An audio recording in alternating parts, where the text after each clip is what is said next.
People grow their own fruit and vegetables for many reasons, but one of the most common is to save money. Homegrown produce tastes better, is fresher straight from garden to plate, and can save money too.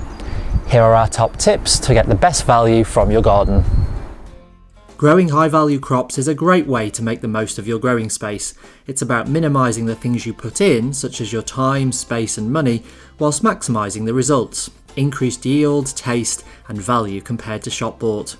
We've used the following criteria to work out what's high value. Crops which are expensive to buy in stores compared to growing your own. For example, herbs like rosemary, sage and mint are easy to grow and take up little space. Compare this with standard white onions, which are a low value crop since they are generally cheap to buy in stores and need space, care and attention in your garden for a relatively long time. Crops which produce a high yield for the space they use, like tomatoes. You can get several pounds of fruit from just one plant, and their vertical nature means they have a low footprint.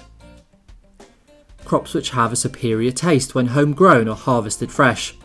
This applies to many soft fruits such as strawberries and raspberries, which are often kept in an unripened state by supermarkets to prevent them from spoiling so easily. By prolonging their shelf life, flavour is compromised, and for many of these crops you just can't beat the taste of homegrown varieties. So, which crops make the high value list? Most herbs used in the kitchen are easy to grow, and many are perennial, so they continue to grow year after year with only a little care. Buy them fresh in the supermarket and you'll get a small bag of herbs packaged in a protective atmosphere that lasts only a week or so in the fridge. But grow herbs such as sage, rosemary, mint and thyme, and you'll be able to harvest them fresh for up to 9 months of the year in most areas. And by drying or freezing some extra, you'll have enough to keep you through the colder months.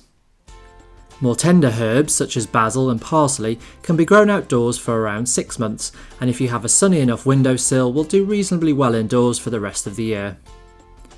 Salad, including lettuces and oriental salad leaves, are also easy to grow through many months of the year. A recent survey by one large supermarket chain found that 68% of bagged salad is wasted, and 35% of that was wasted in the home. Growing your own means zero waste, as you only need to harvest exactly what you'll eat, and you can guarantee it'll be fresh. It's often worth choosing cut and come again types, often called loose leaf lettuce, rather than dense-headed varieties like iceberg, which can be more prone to pest and disease and take longer to mature. Also in the easy to grow category are perpetual spinach and Swiss chard. Neither are readily available in supermarkets, and yet they grow prolifically all year round with no care, other than a little weeding and watering when it gets dry.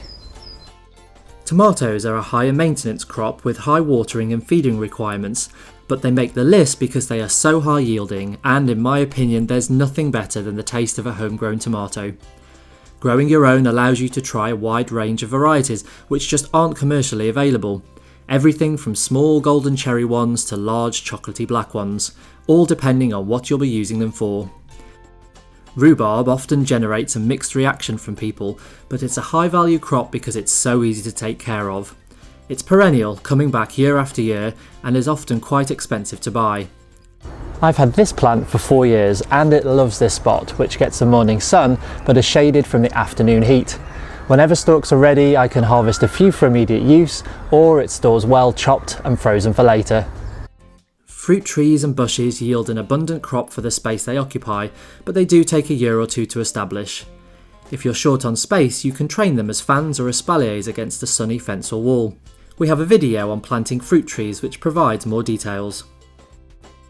There are plenty other high value crops too, and if you're using our garden planner, you can use the filter button to select crops that are easy to grow and that will mature in the right month.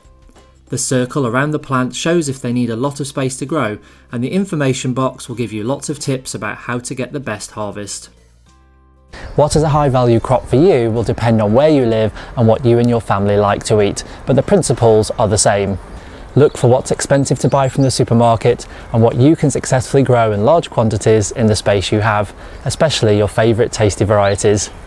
Why not share your favourite high value crops with us by leaving a comment in the box below? We'd love to hear your success stories.